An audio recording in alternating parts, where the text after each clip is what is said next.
हम आजादी के आंदोलन को देखें तो देश का ऐसा कोई कोना नहीं था जहां आदिवासी योद्धाओं ने मोर्चा नहीं लिया हो।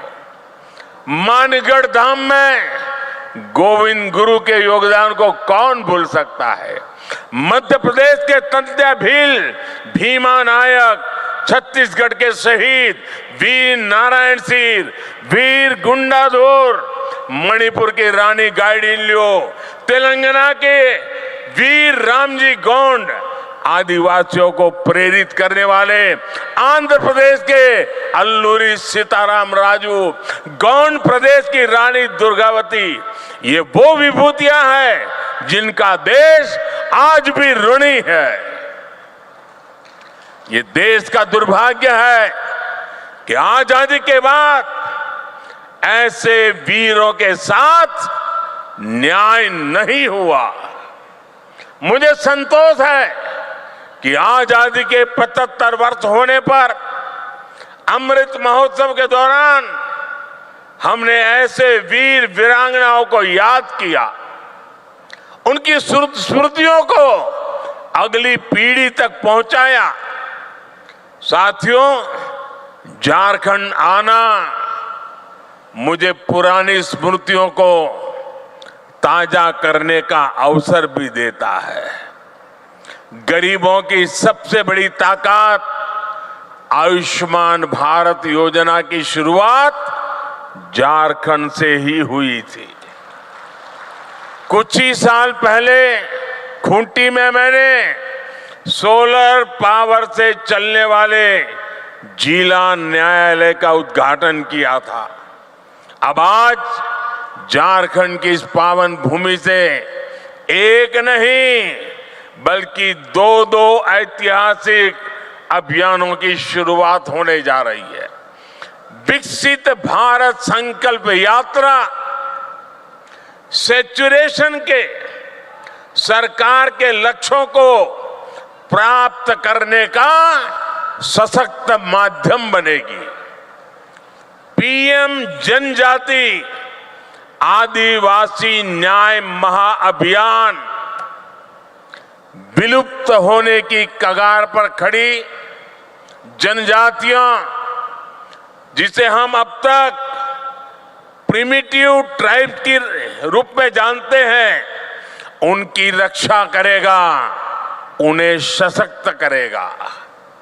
ये दोनों ही अभियान अमृत काल में भारत की विकास यात्रा को नई ऊर्जा देंगे। मेरे परिवारजनों, मुझे सरकार के मुखिया के तौर पर, हेड ऑफ द गवर्नमेंट के तौर पर अब 2 दशक से भी ज्यादा समय बीत गया है। देशवासियों की आकांक्षाओं को जानने का, समझने का मुझे बहुत करीबी से मौका मिला है। अपने उन अनुभवों के आधार पर मैं आज एक अमृत मंत्र आपके सामने रख रहा हूं और भगवान बिरसा मुंडा की धरती से रख रहा हूं। अगले 25 वर्षों के अमृत काल में अगर हमें विकसित भारत की भव्य और दिव्य इमारत का निर्माण करना है तो हमें उसके 4 अमृत स्तंभों को और मजबूत करना होगा, निरंतर मजबूत करना होगा। इतना 10 साल में किया, अब उससे भी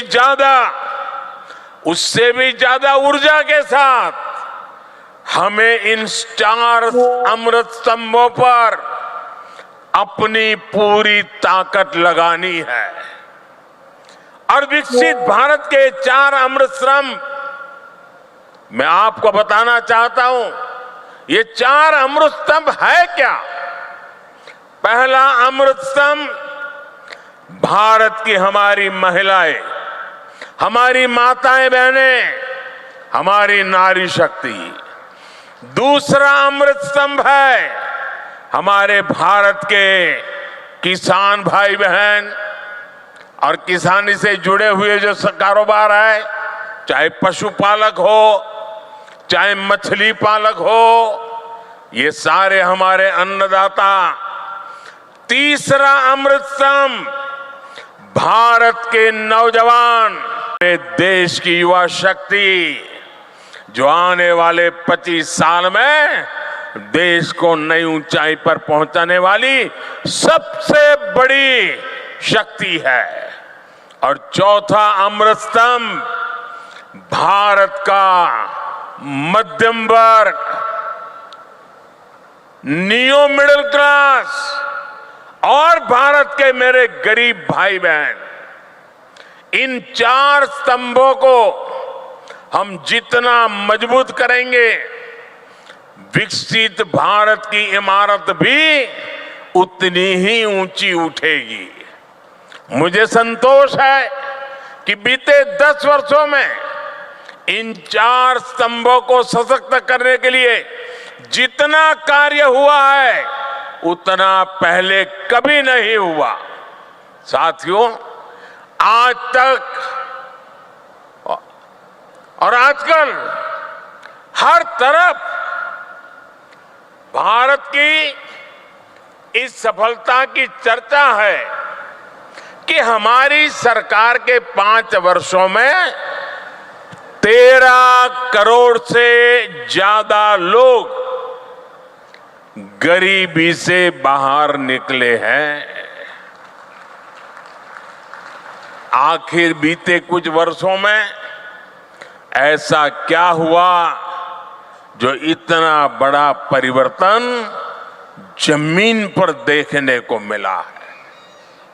2014 में जब हमें आप सबने दिल्ली की गादी पर बिठाया, सरकार चलाने का दायित्व दिया, उस दिन से हमारा सेवा काल शुरू हुआ है। हम सेवा करने के लिए आए हैं। और उस सेवा काल के बात करूं तब, उस समय हमारे आने से पहले भारत की एक बहुत बड़ी आबादी मूलभूत सुविधाओं से वंचित थी।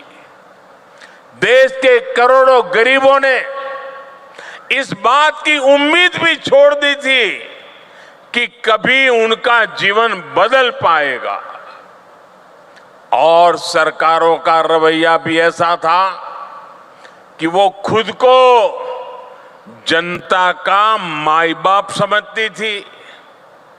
हमने माई बाप की भावना से नहीं, बल्कि सेवक की भावना से आपके सेवक की तरह काम करना शुरू किया। जो वंचित थे, हमने उन्हें वरीयता देना शुरू किया।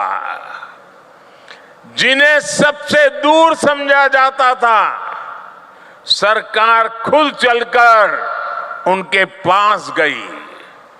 जो दशकों से उपेक्षित थे, हमारी सरकार उनका संबल बनी, उनकी साथी बनी। ब्यूरोक्रेसी वही थी, लोग वही थे, फाइलें भी वही थे, कानून नियम भी वही थे, लेकिन सोच बदली। और सोच बदली तो परिणाम भी बदल गए। 2014 से पहले देश के गांवों में स्वच्छता का दायरा 40% से भी कम था। आज हम 100% के लक्ष्य पर पहुंच रहे हैं। हमारी सरकार से पहले एलपीजी कनेक्शन सिर्फ 50-55% घरों में था। आज करीब करीब 100% घरों में महिलाओं को धुएं से मुक्ति मिल चुकी है। पहले देश के सिर्फ 55% बच्चों को ही जीवन रक्षक टीके लग पाते थे, आधे बच्चे रह जाते थे। आज लगभग 100% बच्चों का टीकाकरण हो पा रहा है। आजादी के बाद 7 दशकों में देश के सिर्फ 17% ग्रामीण परिवारों तक नल से जल की सुविधा थी।